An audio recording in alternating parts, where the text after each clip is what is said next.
Hello and welcome back to my YouTube channel universal fact by Vaishali. तो आज हम एक नया टॉपिक स्टार्ट करने वाले हैं बिजनेस एनवायरनमेंट का। तो देखते हैं क्या है इकोनॉमिक एनवायरनमेंट इन इंडिया। अब देखिए इसमें क्या हुआ था। From 1991 onwards the government started implementing sweeping economic reforms. अब क्या हुआ था 1991 में गवर्नमेंट ने कुछ इकोनॉमिक रिफॉर्म्स बनाए थे। As part of economic reforms the government of India announced a new industrial policy 1991। अब इकोनॉमिक रिफॉर्म्स में क्या हुआ था, जो इंडिया की गवर्नमेंट थी उन्होंने कुछ न्यू इंडस्ट्रियल पॉलिसी बनाई थी और वो कब बनाई थी 1991 में। The new industrial policy 1991। अब इसके फीचर्स क्या क्या आए थे नए इंडस्ट्रियल पॉलिसी के, वो देख लेते हैं। तो the important economic factors which have impact on business firms are. अब कुछ इकोनॉमिक फैक्टर्स दिए हैं आपको जो बिजनेस में इम्पैक्ट डाल रहे थे। कैसे कैसे डाल रहे थे, जैसे कि देखिए इकोनॉमिक पॉलिसीज़ हो गई, इकोनॉमिक स्ट्रक्चर्स हो गए, इकोनॉमिक प्लानिंग हो गई, इकोनॉमिक इंडिकेटर्स हो गए, इंफ्रास्ट्रक्चर हो गए। तो ऐसी बहुत सारी चीज़ें आई थी जिससे क्या हुआ था बिज़नेस में कहीं ना कहीं इम्पैक्ट पड़ रहा था इकोनॉमिक फैक्टर की वजह से। जैसे देखिए आपको एग्जांपल में यहाँ पर दिख भी रहे होंगे, industrial policy of India, interest rate बढ़ जाना, स्टॉक मार्केट में चेंजेस आ जाना, जीडीपी बढ़ जाना, ठीक है, बजट में चेंजेस आना, नीति आयोग, ये तो ऐसी बहुत सारी चीज़ें थी जो कहीं ना कहीं हमारे बिजनेस में इम्पैक्ट डाल रही थी। Features of new industrial policy 1991। Abolition of industrial licensing, जो इंडस्ट्रियल लाइसेंसिंग थी उसे एबॉलिश कर दिया गया। पब्लिक सेक्टर रोल्ड डाइल्यूट कर दिए गए। Free entry to foreign investment and technology, free entry कर दी गई फॉरेन इन्वेस्टमेंट और टेक्नोलॉजी के लिए। अमेंडमेंट ऑफ MRTP एक्ट, और अमेंडमेंट बनाया गया किस में, MRTP एक्ट में। अब देखिए इसके फीचर्स ब्रीफली थोड़ा सा पढ़ लेते हैं। पहला है abolition of industrial licensing system. इसमें क्या हुआ था, now there are only 3 industries for which licensing is compulsory. These are atomic energy, arm and rail transport. पहले क्या था देखिए, क्लास 11th में आपका एक चैप्टर होगा private public and global enterprises, 3rd chapter है आपका। तो वहाँ पर आपको पूरा बताया है एक टॉपिक में government policy towards public sector since 1991 में।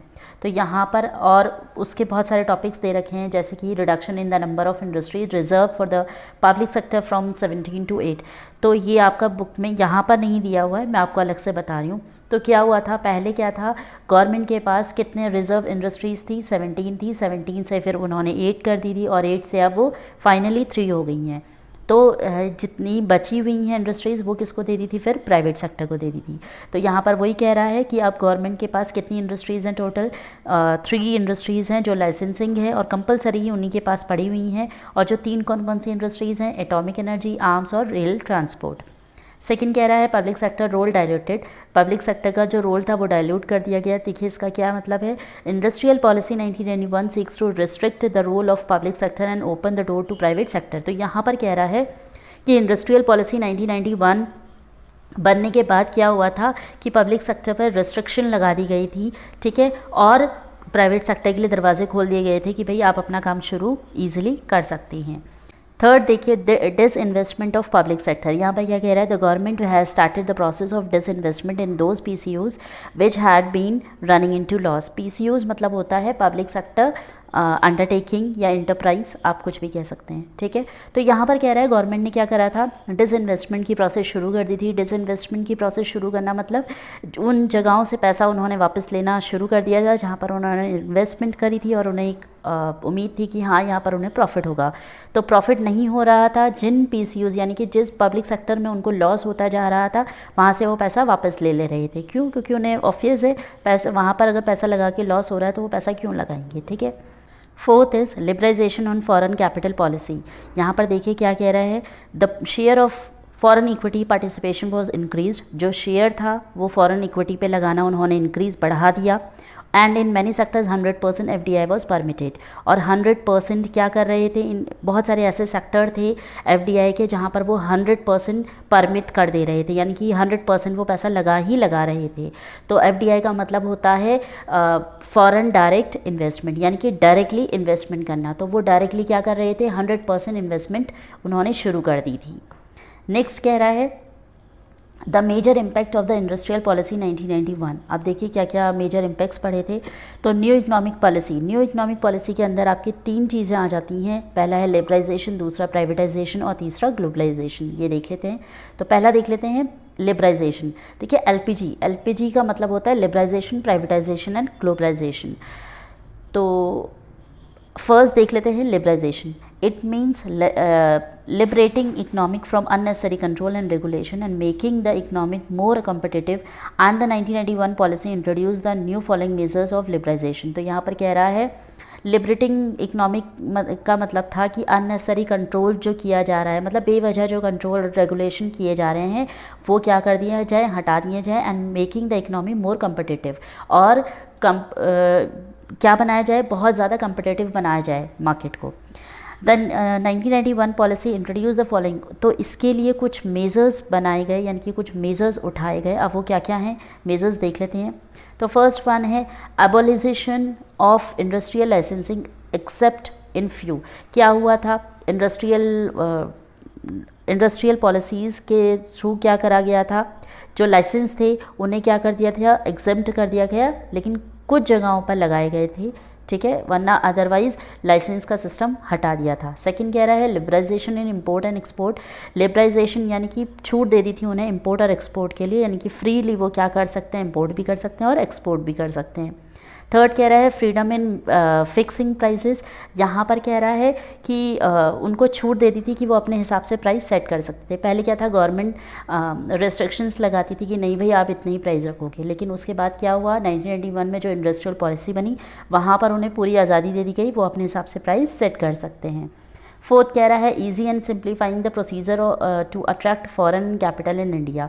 अब क्या कर दिया गया, ईजी और सिंप्लीफाइंग प्रोसीजर बना दिया गया, जहाँ पर क्या हो, जितने भी फॉरेन कैपिटल हैं वो क्या हो सकें, अट्रैक्ट हो सकें इंडिया की तरफ, यानी कि इंडिया की तरफ आएँ और काम करें। फिफ्थ है removal of restriction on the movement of goods and services. और जितने भी रिस्ट्रिक्शंस लगाए गए थे गुड्स एंड सर्विस के मूवमेंट में वो भी सब रिस्ट्रिक्ट कर दिए गए, हटा दिए गए। तो देखिए यहाँ पर कुछ नीचे भी दिखा रखा है, free movement of capital, free movement of goods, free movement of services, free movement of labour, greater competitiveness. तो ये सभी चीज़ों में क्या कर दिया था, रिस्ट्रिक्शंस हटा दी गई थी और उन्हें फ्री छोड़ दिया गया था। फिर देख लिए सिक्स्थ कह रहा है freedom in deciding the scale of business activities, यानी कि अब बिजनेस एक्टिविटीज़ में उनको पूरी फ्रीडम दे दी गई थी कि आप अपने हिसाब से अपना क्राइटेरिया सेट करिए, अपना स्केल बनाइए। सेवेंथ है reduction in tax rate and removing all unnecessary control over the economy. और क्या कर दिया था, जो टैक्स रेट था उसे भी रिड्यूस कर दिया गया था, और जितने भी अननेसेसरी कंट्रोल कर रखे थे इकोनॉमिक की तरफ से वो सब रिमूव कर दिए गए। अब आ जाते हैं नेक्स्ट प्राइवेटाइजेशन की तरफ। Privatisation refers to giving greater role to private sector and reducing the role of public sector. तो प्राइवेटाइजेशन का मतलब आप समझ रहे होंगे, प्राइवेट। तो कह रहा है कि प्राइवेटाइजेशन का मतलब होता है कि जहाँ पर गवर्नमेंट ने ज़्यादा से ज़्यादा इंपॉर्टेंस और ज़्यादा से ज़्यादा ग्रेटर रोल किसको दे दिया था, प्राइवेट सेक्टर को दे दिया था, और पब्लिक सेक्टर का रोल क्या कर दिया था, रिड्यूस कर दिया था, कम कर दिया था। Privatisation is the opposite of nationalism. Privatisation क्या है, अपोजिट किसके है, नेशनलिज्म की। To achieve this government adopted the policy of planned disinvestment, transfer of business ownership and control from public to private by selling government share in it. अब क्या हुआ, to achieve this government adopted the policy, government ने क्या करा, एक policy अपनाई जहाँ पर उन्होंने प्लानिंग के तहत क्या करा, डिसइन्वेस्टमेंट करनी शुरू कर दी। डिसइन्वेस्टमेंट मैं आपको बता चुकी हूँ, जहाँ पर उन्होंने पहले पैसा लगाया था उससे क्या कर दिया, पैसा निकाल लिया। तो ट्रांसफ़र ऑफ बिजनेस ओनरशिप, जिससे कि क्या हुआ, जो ओनरशिप था वो बदल गया, ट्रांसफ़र हो गया, और जो कंट्रोल था, पहले जो कंट्रोल पब्लिक के पास था अब वो किसके पास चला गया, प्राइवेट सेक्टर की तरफ चला गया। क्यों, क्योंकि गवर्नमेंट सेक्टर ने क्या करा, selling government share in it, जितने भी शेयर थे वो किसको बेच दिए, प्राइवेट सेक्टर को बेच दिए। तो अब देखिए इसके कुछ फीचर्स पढ़ लेते हैं। To achieve privatisation government took the following steps. अब प्राइवेटाइजेशन को बढ़ाने के लिए उसके लिए क्या करा गए, कुछ स्टेप्स उठाए गए। First is disinvestment of public sector. अब देखिए disinvestment of public sector, disinvestment मतलब मैं आपको बता चुकी हूँ, जहाँ पर हम पैसा लगाते हैं और उसे निकाल लेते हैं। तो यहाँ पर कह रहा है it means sell a part of the government share in a PSU to private sector, say government reduce its shareholding from 100% to 60% in a PSU by selling 40% share of the company. अब simple words में मैं अगर आपको समझाऊं तो यहाँ पर कह रहा है गवर्नमेंट ने जितने भी शेयर डिसइन्वेस्ट कर दिए थे वो सारे ही शेयर अपने पास क्या करा, अब जैसे 100% से 60% तक का शेयर अपने पास रखा और 40% शेयर क्या कर दिए, दूसरी कंपनी को बेच दिए, सेल कर दिए। PSU में आपको बता चुकी हूँ, पब्लिक सेक्टर अंडरटेकिंग या इंटरप्राइज, आप कुछ भी कह सकते हैं। सेकंड कह रहा है डी रिजर्वेशन। यहाँ पर देखिए क्या कह रहा है, D reservation of areas formally reserve for the public sector. कुछ ऐसे एरियाज थे जो किसके लिए, पब्लिक सेक्टर के लिए उन्होंने रिजर्व करके रख दिए थे। अब नेक्स्ट देखिए ग्लोबलाइजेशन। ग्लोबलाइजेशन मीन्स क्या होता है, globalisation refers to the integration of various economic of the world. मतलब क्या, नहीं यानी कि हम क्या कर सकते हैं, इंटीग्रेशन कर सकते हैं, पूरे वर्ल्ड में इंटीग्रेट कर सकते हैं। In globalisation entire world is considered as a single market. Globalisation entire world को अगर हम कंसिडर करें तो एक सिंगल मार्केट में कंसिडर कर सकते हैं। Globalisation leads to free movement of people. Globalisation basically क्या है, जहाँ पर आप लीड करते हैं, मतलब आपको पूरी फ्रीडम मिलती है किसी भी पीपल को, गुड्स को, सर्विसेज को, कोई भी बाउंड्री में। Globalisation pave the way to many MNCs to Indian market. Indian market में भी आप बहुत सारी MNCs देख सकते हो। नेक्स्ट आ जाते हैं इसके फीचर्स। फीचर्स क्या कह रहा है, till 1991 government followed a policy strictly regulating import in value and the volume terms. क्या हुआ था, टिल 1991 तक गवर्नमेंट ने बहुत स्ट्रिक्टली पॉलिसीज़ अप्लाई करी थी, ठीक है। जब भी हम इंपोर्ट कर रहे हैं किसी वैल्यू को या फिर वॉल्यूम टर्म्स को, हम काफ़ी ज़्यादा रिस्ट्रिक्शंस लगाई गई थी, रूल्स एंड रेगुलेशंस बनाए गए थे। Through globalisation government adopted the following steps, और इसके लिए कुछ फॉलोइंग स्टेप्स भी उठाए गए। फर्स्ट है इंपोर्ट लिबराइजेशन। इंपोर्ट लिबराइजेशन यानी कि मैं आपको बता चुकी हूँ, जहाँ पर क्या कर दिया था, इंपोर्ट करने में उनको पूरी फ्रीडम दे दी गई थी, आप अपने हिसाब से इंपोर्ट कर सकते हैं, यानी कि कोई चार्जेस वगैरह एज सच नहीं लगेंगे। सेकंड है एक्सपोर्ट प्रमोशन, यानी कि क्या करा गया, एक्सपोर्ट करने के लिए भी उनको फ्रीडम दे दी गई कि आप क्या कर सकते हैं, अपने इंडिया को यानी कि अपने देश को, अपनी कंट्री को प्रमोट करने के लिए आप एक्सपोर्ट ईजिली कर सकते हैं, ऐसा चार्जेस नहीं लगेंगे। नेक्स्ट है रैशनलाइजेशन ऑफ टैरिफ स्ट्रक्चर। यहाँ पर क्या थे, जो टैक्स रेट है उसको क्या कर दिया गया, रैशनलाइज कर दिया गया, यानी कि जितना आप इंपोर्ट या एक्सपोर्ट करोगे उसके हिसाब से फिर आपके ऊपर टैक्स पड़ेगा। नेक्स्ट फोर्थ है FERA was replaced by FEMA। FERA मतलब होता है फॉरेन एक्सचेंज रेगुलेशन एक्ट, ठीक है, उसे कन्वर्ट कर दिया गया foreign exchange of management act में कन्वर्ट कर दिया गया। FERA में क्या था, फॉरेन एक्सचेंज पे कुछ जो भी पेमेंट्स या फॉरेन ट्रेडिंग वगैरह कर रहे थे उसमें जो कुछ रेगुलेशंस, रूल्स एंड रेगुलेशंस बनाए गए थे, और यहाँ पर उसे रिप्लेस कर दिया गया कि इसमें मैनेजमेंट एक्ट में, जहाँ पर कि क्या करा गया, फॉरेन एक्सचेंज को इंक्रीज़ करा गया, उनकी ट्रेडिंग को इंक्रीज़ करी, उनकी पेमेंट को इंक्रीज़ कर दी गई, ताकि क्या हो, आप क्या कर सको, अपने देश में उनका फॉरेन ट्रेडिंग ज़्यादा से ज़्यादा हो सके।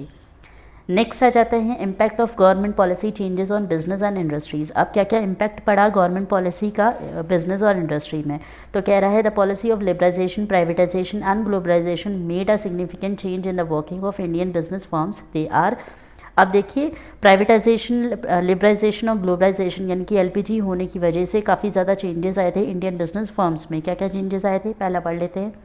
फर्स्ट है इंक्रीजिंग कंपटीशन। कंपटीशन काफ़ी ज़्यादा बढ़ गया था due to the entry of multinational companies. Competition for Indian firm has increase. अब देखिए इंडियन मार्केट में मैं आपको पहले ही बता चुकी हूँ, इंडियन मार्केट में क्या आया था, MNCs आ गई थी, तो हमारे देश में MNCs आने की वजह से कंपटीशन काफ़ी ज़्यादा इंक्रीज़ हो गया था इंडियन फर्म्स के लिए। सेकंड कह रहा है more demanding customers, increase competition creates customers more demanding. अब देखिए क्या है, कह रहा है ज़्यादा से ज़्यादा क्या होने लगी, डिमांड होने लगी कस्टमर्स की। अब देखिए जितना ज़्यादा कंपटीशन बढ़ रहा है, दैट मीन्स क्या है कि कस्टमर आ रहे हैं और वो अपनी डिमांड करते जा रहे हैं, तभी तो कंपटीशन बहुत ज़्यादा बढ़ रहा है। अगर मान लीजिए कस्टमर आएगा ही नहीं, तो डिमांड ही नहीं करेगा, तो कंपटीशन कहाँ से बढ़ेगा, ठीक। नेक्स्ट कह रहा है third market orientation. Today customer is the king. अब देखिए मार्केट का सबसे बड़ा जो किंग है वो है customer. Earlier firm has production oriented. पहले क्या था, सबसे ज़्यादा किसको ज़्यादा इंपॉर्टेंस दी जाती थी, प्रोडक्शन को। That is produced first and then go to market. पहले सबसे पहले प्रोडक्शन होगी, यानी कि प्रोडक्ट बनेगा और फिर वो मार्केट में बिकने के लिए जाएगा, सेल होने के लिए जाएगा। लेकिन अब क्या है, but now firms has to study and analyse the market first to identify customers need and produce goods accordingly.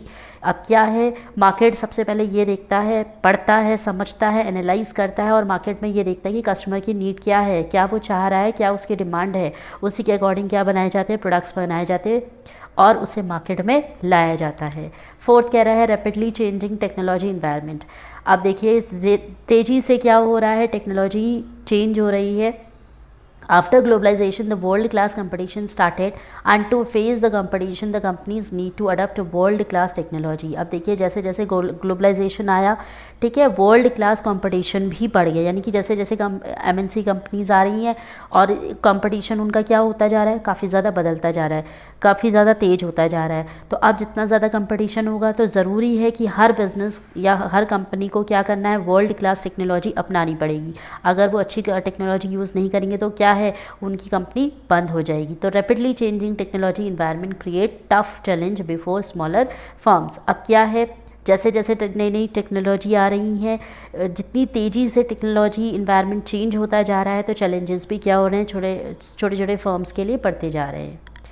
Fifth आता है मोर एम्प्लॉयमेंट अपॉर्चुनिटीज़। यहाँ पर कह रहा है the introduction of foreign companies and growth in the economy has lead to job creation. अब क्या है, जितनी ज़्यादा फॉरेन कंपनीज आएंगी, ठीक है, हमारे देश में जितनी ज़्यादा फॉरेन कंपनीज आएगी, ध्यान से सुनिएगा, जितनी ज़्यादा फॉरेन कंपनीज आएगी उतना ही हमारी इकनॉमी में की ग्रोथ बढ़ेगी, और जितनी ज़्यादा इकनॉमी की ग्रोथ बढ़ेगी, जाहिर सी बात है कि उतनी ज़्यादा क्या है, जॉब क्रिएशंस होती जाएंगी। जॉब क्रिएशन मतलब उतनी ही वैकेंसीज़ लोगों के लिए निकलती जाएंगी। नेक्स्ट सिक्स्थ आता है ग्लोबल इफेक्ट। ग्लोबल इफेक्ट क्या पड़ रहा है उसका, now world is a single market. अब जैसे कि मैं आपको बता चुकी हूँ, ग्लोबल वर्ल्ड पूरा क्या है, एक सिंगल मार्केट है, आप कहीं से भी इंपोर्ट एक्सपोर्ट कुछ भी कर सकते हो, ठीक है। तो negative factors like war of terrorist attack happened anywhere in the world will directly affect the Indian market also. तो कह रहा है कि नेगेटिव फैक्टर की अगर हम बात करें तो किसी भी जगह पे अगर कोई लड़ाई झगड़ा वॉर हो रहा है या कोई टेररिस्ट अटैक आ रही है तो जिसकी वजह से क्या होगा, पूरे वर्ल्ड में इफेक्ट पड़ेगा, तो डायरेक्टली कहीं ना कहीं आपकी इंडियन मार्केट में भी इफेक्ट पड़ेगा ही पड़ेगा। मान लीजिए दूसरे देश में अगर फॉर एन एग्जाम्पल अगर अमेरिका में वॉर हो रहा है या कोई टेररिस्ट अटैक हो रहा है, ठीक है, मैं आपको एग्जाम्पल दे रही हूँ, तो क्या होगा, कहीं ना कहीं उसका इफेक्ट इंडियन मार्केट में भी पड़ेगा ही पड़ेगा। अब मान लीजिए अमेरिका से अगर कोई प्रोडक्ट्स आप मंगाते हो, इंपोर्ट करते हो या एक्सपोर्ट करते हो, अगर वहाँ वॉर छिड़ी हुई है या अटैक हो रहे हैं तो जाहिर सी बात है वो लोग तो मार्केटिंग करेंगे नहीं। अगर वो मार्केटिंग नहीं करेंगे तो कहीं ना कहीं आपके बिजनेस पे भी क्या होगा, इफेक्ट पड़ेगा, इंडियन मार्केट में इफेक्ट पड़ेगा, ठीक है। तो ग्लोबली क्या होता है, अगर एक देश में भी कुछ हो रहा है तो उसका इफेक्ट कहीं ना कहीं सारे देशों में और पड़ता ही पड़ता है।